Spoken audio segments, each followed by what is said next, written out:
చర్చలో పాల్గొంటున్నారు. ముందుగా అంజయ్ చౌదరి గారు నమస్కారం. నమస్కారం వెంకటకృష్ణ గారు. చౌదరి గారు బాగున్నారా? బాగున్నానండి, థ్యాంక్ యూ. ఏంటి పరిస్థితి, అసలు ఏం జరుగుతోంది? రిపబ్లికన్ పార్టీ ట్రంప్ని ఫైనల్ చేసేసింది కదా, సో ఈ పరిస్థితుల్లో ట్రంపే ఈసారి మళ్ళీ ప్రెసిడెంట్ అనేది డిసైడ్ అయిపోయినట్టేనా? అంటే ఇప్పుడు మీరు ప్రస్తుతం మిల్వాకీలో రిపబ్లికన్ నేషనల్ కన్వెన్షన్ జరుగుతూ ఉంది.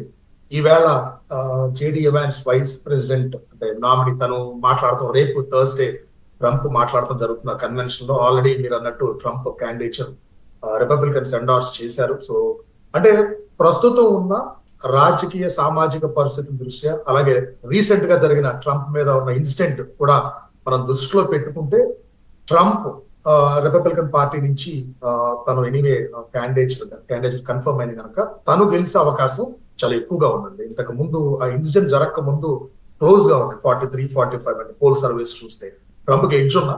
సో ఇప్పుడు ఇంకా అది డెఫినెట్ గా సింపతి వేవ్ కావచ్చు, తర్వాత మీరు చూస్తే డైరెక్షన్ కావచ్చు, ఇటు చూసినా కూడా యాజ్ అనలిస్ట్ గా కావచ్చు, యాజ్ ఇక్కడ పరిస్థితులు ఉన్న దృష్టిలో నేను చూస్తే డెఫినెట్ గా ట్రంప్ కి ఎడ్జ్ ఉన్న మాట వాస్తవం.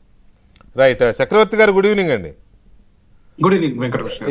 ఇప్పటి వరకు మనం చూసిన దాని ప్రకారం అమెరికాలో జరుగుతున్న ఈ ప్రెసిడెన్షియల్ ఎలక్షన్కి ఇప్పటి వరకు జరిగిన ఎపిసోడ్ చూస్తే మీ అనాలిసిస్ ఏంటి?